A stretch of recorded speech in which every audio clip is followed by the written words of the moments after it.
John's spring stock report, which he was at all the mini camps and everything, and now they got training camp coming up, which, by the way, is about a month away. I know. Can you believe it? Yeah, July 24th. 24th. Yeah, and then that's when they report, and then July 25th will be the first day of camp. Yeah. I think there will be about 100 media members up there. Yeah. What's the over/under on total media members in attendance? John, what's the over/under on media covering the Eagles' return on June 25th? Well, first day, if you want to put photographers in there, I think you got to get near 100. If you're talking about just media people, TV, radio, web, I'm going to say 50, and I hope they cut it far before. By the way, the photogs are my favorite people ever. Yeah. They don't care at all about what's going on, but they have the best seats in the house. I know. Right? I know, yeah. They could give a crap. It's hard too because when you do the scrums, I'm one of the taller dudes in the Sixers scrum. I'm 6'1". Newbeck is 6'3". Derek Bodner has a big boom He's a tall mic, guy. so he's tall. Yes, he stands there, but I just try to use my long arms, to reach over the top and get the recorder. And the photographers though don't really like when you get up on them, So I try to scrunch in front of them sometimes. But yeah, I mean, all you got to do to get the best seat in the house is just lug a huge camera down there. Maybe I've been doing it wrong this entire time. Yeah. All right, John. So you've got your stock report, some bulls, and as we get to training camp, these are some guys that you think had some good springs and are worth keeping an eye on. Now, let's start with Dallas Goedert because he's a guy that you have repeatedly said seems like he's come a long way. And from now to training camp, I would imagine Doug Peterson is sitting around trying to figure out more ways to get him involved. Yeah, I think that's the biggest issue is how do you go about it just from a personality standpoint in the offense. And Doug is, like most coaches in this league, he believes the way to succeed in the modern NFL is to play a lot of 11 personnel, and that's 3 receivers on the field. But when you have 2 tight ends as good as the Eagles do, you have to start asking the question, what's the better way to move forward? We've seen it in the past with the New England Patriots. They've used a lot of 12 personnel before Aaron Hernandez went off the rails in his personal life. So you can do it. You can be successful with it. And I think you have to have those hard conversations. In essence, it comes down to who's the better player, Dallas Goedert or Nelson Aguilar. You can make strong arguments either way, but Dallas is really, really good. And I think if you only have him on the field 30% of the time, I think you might be doing a disservice to this offense. Now, another guy that you put in the Bulls category, these are guys who had high stock looking into the spring or into the training camp, DeSean Jackson. And, when he got signed back here, there was a lot of people excited. You also had a lot of people who were like, does he have anything left in the tank? But you feel after seeing him at minicamp that he's going to add to this offense. Well, he is 32, so it's understandable. And if you think about his skill set as a player, he's a deep threat, one of the best deep threats in the history of this game. So when you start talking about a guy like that who's maybe the not the best, most well-rounded route runner, when that step goes, it's probably going to be a decline. So you start looking for it at this age. But I got to tell you, if you look at the Eagles and you look at some of their young corners, you have Sidney Jones, Rasul Douglas are both third-year corners. Avonte Maddox is a second-year corner, who's one of the 2 or 3 fastest players on this team. Hey, DeSean's running by all of them, and he does it almost easily at some points, and it's kind of amazing to watch. He's a perfect fit for this offense for what they've needed. They haven't had that field stretcher since he left. And now he's back. I think the biggest issue, and I've talked about it a lot with you, Mike, is going to be volume. Is he going to be happy being a 4-touch guy who maybe makes big plays, but he's not getting high volume? Because the high volume is going to be Zach Ertz and Alshon Jeffrey. So I think that's the biggest issue. On paper, he's a perfect fit for this offense, and if he's lost a step, it's not noticeable at this point.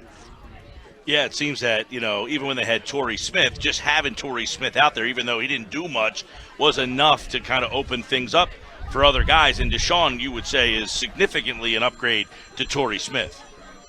Yeah, no, I mean, you can't even compare those two players. Torrey was sort of a one-trick pony, and when I said that about DeSean, maybe he's not the most well-rounded receiver when you talk about guys who can run every single route on the route tree perfectly, but he's a heck of a lot better than a Torrey Smith. Right. So there's some wiggle room there in the fact that he can do a lot of different things. And you'll see him in the slot at times, and Doug Peterson will try to take advantage of matchups and game planning on particular weeks. So I think the biggest thing you have to watch is the fact that he is 32. There have been some issues with soft tissue injuries in the past, and we know how the Eagles have struggled with that recently. So all of that will probably come into play at some point. But when he's on the field and he's 100%, he's going to be exactly what this offense needs. And next on the list, Avonte Maddox. Now, I don't like giving credit to a Pitt guy, and neither does Kevin, but he's going to be a very intriguing guy to see. I'm interested to see, you've talked a lot about how he isn't supposed to be an outside guy. He's only 5'9", but that he might be the best cover guy that they got. If he gives Darby or Mills a run for their money, and that they say, look, this guy's just flat out better, we're going to have to play him on the outside. Yeah, at some point you got to make that decision. I've made the comparison to Brent Grimes, who's an undersized corner, and he got that throughout his career. He's too small. He can't play outside, and every year he shows up and he's the best corner on the team he's on. I don't think there's any question Ronald Darby's going to be a starting corner. He's got tremendous talent. When he's healthy, he's going to be a starter. So that you lock down the right side, the left side. Where's Jalen Mills going to be? He hasn't. Strange injury, seems to have regressed, if anything. Darby with the torn ACL is out there doing more in the spring than Jalen was. So, he's got to get healthy, number one. And then you start talking about how are you going to tackle that left corner position? Is Jalen going to be the guy? And if he's not, is it going to be Sidney Jones or Avonte Maddox? In the spring, it was Avonte who played left corner in the base defense and then kicked inside to the slot in the nickel. So he was the full-time player. And there's a lot of ways Jim Schwartz can go. But when you start looking about just guys who are forcing their way on the field, kind of what I said about Dallas Goedert, at some point if you say, well, this guy's just better, you got to get him on the field. And to me, the floor for Avonte Maddox is that slot corner position. He's going to be the slot corner in the nickel. Which means somebody's getting bounced, John. Mills, Darby, Sidney Jones, Russell, Douglas. Somebody's not getting a lot of playing time. Yeah, I mean, Russell's going to be the backup on the right side, so he's not going to get a ton of playing time unless Ronald Darby's injured or can't go, because that's a full-time player. So he's going to be depth, and then the question mark is how do you attack the other side? And as I said, there's a lot of ways you can go. Jalen could be the starter. Sidney could beat him out, or Avonte could be that full-time player, as I said, that starts in the base defense. Remember, the base defense is a sub-package now, and that's the unit that's on the field 35% of the time. The nickel, which traditionally is the sub-package, no longer in the modern NFL. So that's what I said. Floor, Avonte's going to be on the field as a slot corner 65% of the time. Ceiling, he's going to be a full-time player. And he's really good, and I think he's pushing in that direction. Let me, real quick on Maddox. At this time last year, he was a rookie. Was there any indication that he was performing well at the camps and that, hey, they might have found something with this guy? Or was it when he finally got thrusted into duty and once he was in games, that's when you found out about him? No, I think it was the latter once he was in games. I mean, you don't expect a ton out of a mid-round pick, and especially as a fourth-round pick, especially as an undersized guy. I don't think anyone said, wow, he's going to be on the field, he's going to be a star. But the Eagles drafted him to be a slot corner. He was forced into action at safety, and he held down the fort. And then he moved back and he played in the slot and played well, and then was forced outside and played well. So it kind of opened your eyes and said, wow, this guy's done a lot for a rookie corner because of all the injuries. He played 3 different positions, and then it got people saying maybe he can do this and maybe he can be an outside corner.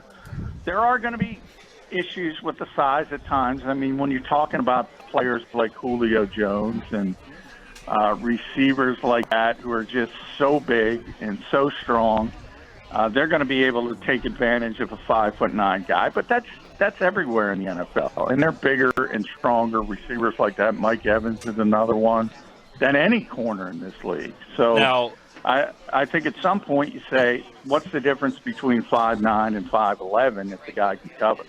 Now they got a bunch of guys, John.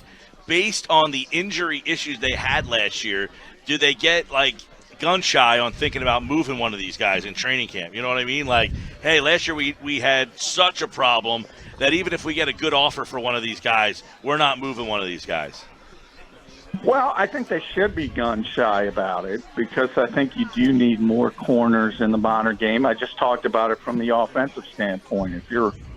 If you're playing 11 personnel as an offense, and most of the league is, you need more corners, and 5 is probably not going to get you through a season. So the Eagles have 6 who played, and have played at least at a capable level if you add in Cravon LeBlanc.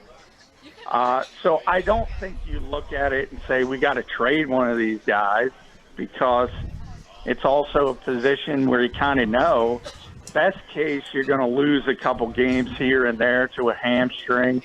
Worst case is what happened last year. You lose Darby, you lose Mills for the season, and then all of a sudden it's a fire drill. And there was a silver lining to it. Rasul Douglas got playing time and held up.